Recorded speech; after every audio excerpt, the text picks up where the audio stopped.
Hello. For my final project, my name is Elisa Covington.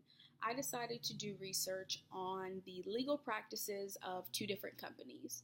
I wanted to research what has happened recently regarding any legal issues or how they have handled any legal issues, and just anything that could really just show me the nature of the company when it comes to employment law.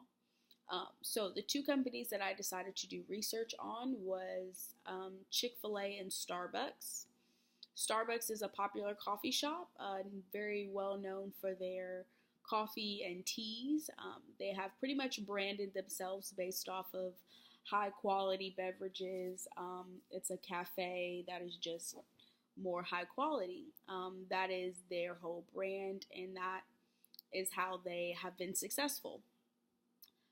Chick-fil-A is also another well-known restaurant. It is fast or quick service, and they specialize in waffle fries and chicken sandwiches. And they have been a company that has been successful because of their values. Their founder was very influential in the company, obviously, but as in his legacy still lives on throughout the company. And he really made an impact on the culture of Chick-fil-A.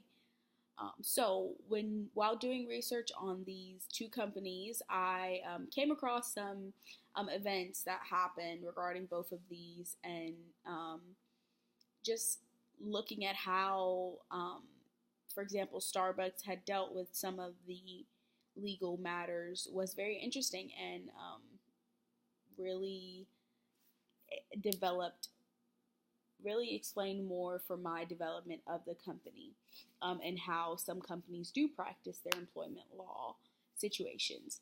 So the mission of Starbucks, and I think this is important because their mission is quite opposite as to what happened with this situation, which was them. Their mission is to inspire and nurture the human spirit, one person, one cup, and one neighborhood at a time. But the incident that happened with Starbucks was, they had called 911 on two guests that came in and didn't purchase any coffee, and they happened to be African American, and it practically looked like racial discrimination. There was no real reason to call the cops.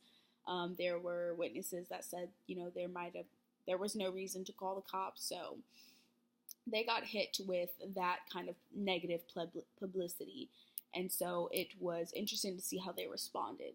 So first we'll talk about Starbucks, and pretty much their response was to take preventative measures to make sure that this never happens again, which is smart.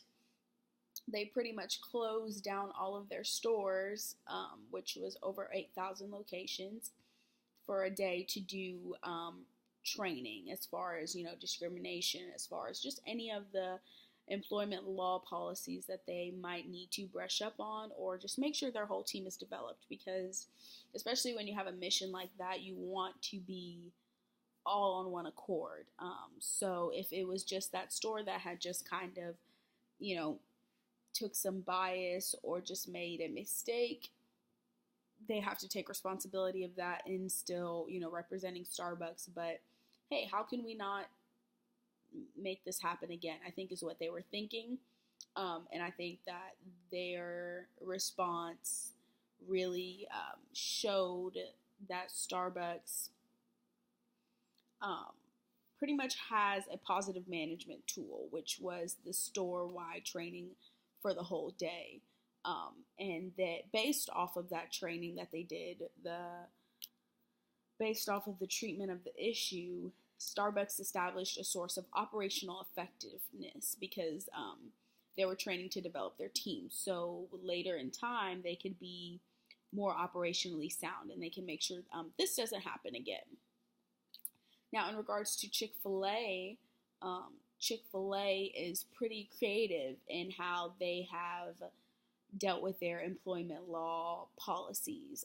For example, which is what we'll talk about for this video. Chick-fil-A gives their employees Sundays off to go to church, to do, family pastime, to do any activities that you've not done throughout the week, which is a great work-life balance. But it also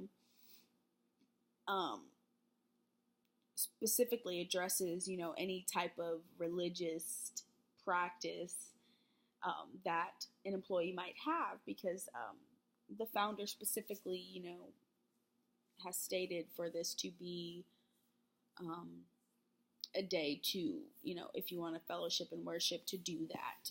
So I feel like this was a very creative way for Chick-fil-A to make sure that they do not have issues with religious discrimination. This displays a lot of their values, and just coincides with that law of, that you cannot discriminate religiously. And so I think this promotes it almost, religious practice. And I think this shows that Chick-fil-A kind of establishes a source of sustainable competitive advantage by allowing their guests for sure to get a day off. So they make themselves a little bit more competitive and a little bit more sustainable in the long run, because they're treating their employees with this prize or reward. So just wrapping up, the two companies, Chick-fil-A and Starbucks,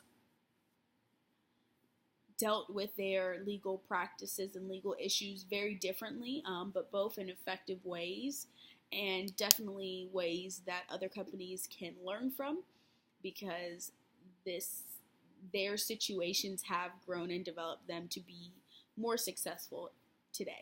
Thank you.